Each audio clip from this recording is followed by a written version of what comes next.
Sa story doon sa movie, paano papasok sa buhay niyo sila Mike Tan and si Bangs? Actually, since high school, si Bangs, si Valerie Garcia, best friend ko na since high school pa lang. Si Mike, yes, Paolo, si Mike naman, classmate din po namin nung high school, pero he was the shy type, the quiet type, the nerdy type na lagi namin sinushoot off lang ni Bangs, yung characters namin. So lahat po kami magkakilala. Kasi yun yung ako talaga sa high school eh. Tapos ngayong professionals na silang lahat, si Karina still lives with the best friend, the played by Bangs. So ganun pa din ka-type yung friendship nila. And then si Mike, who plays Paolo in the story, bigla na lang papasok ulit sa buhay nila dahil sa high school reunion na ginagulat ni Karina na hindi na siya yung nerd ng high school, hindi lang yun, na may siya. piece of information yung mga things you thought about, yung mga binuo mo sa utak mo, hindi pala, medyo hindi pala ganun yung... So who he was in high school, completely opposite na ngayong professionals na silang lahat. Nagulat sila na, sino to? Hindi nila nakilala kasi all of a sudden, wala nang glasses, hindi na torpe, may muscles na, may abs na, yung mga ganun. So, kaya you look off sa different kind of perspective yung Karina's life as well. Aside doon sa shinare mo kanina yung parang kilig moment na nagpakilala siya na bilang ibang katauhan doon sa isang expo, something, can you please share as na isa pang kilig moment para sa fans naman? May inibigay si Carlo na special gift. I don't know if it was in the trailer. Parang nasa trailer na ata. Or parang wala.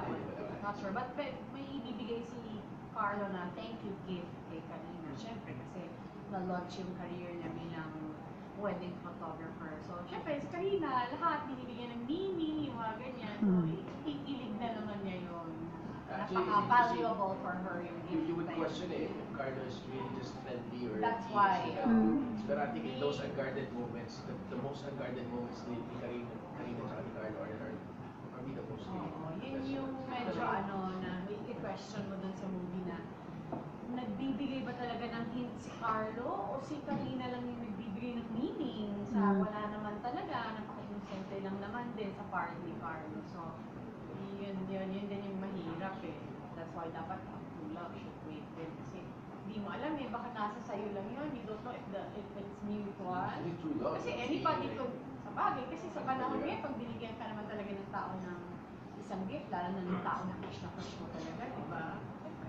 Pero kaya dapat mas kilalanin pa kasi anything one-sided is I think that's a recipe for a successful relationship. So yun, meron po inibigay si Carlo ng isang gift na mahalaga kay Karina na uwi siya ng bahay na halos hindi na naman makatulog si Karina na super kilig-kilig siya. Wala naman, hindi naman pinalabas si Karina.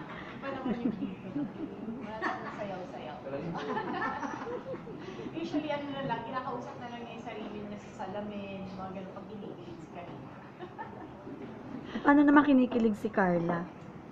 Actually, madali ako kiligin. That's why mahilig po ako sa mga chick flicks, mga rom-com. Kali serye ako, doon ko nakikita. Super mahilig po ako sa mga benta ko sa akin talaga madali ako. Kalye serye? Mahilig ako sa mga talaga. Diyan parang nandito malapit sa TV. May parang hindi, nakalapit sa TV. Paano ako, malambot talaga sa mga gano'n. Medyo, lira yung... Sa suits, yung parang suits. Pero hindi naman ako sumasayaw. Hindi naman... Yung ano lang kasi, kilig lang na... Parang kinukuryente. Ganun lang. Pero hindi naman ako sumasayaw or what. Minsan napapatalon. Yun, si Carla. Minsan napapatalon. Pero yun lang, pag nanonood man, talaga lumalabas sa TV, halos dikit ko yung TV. Kaya paano mas malabo yung mata ko?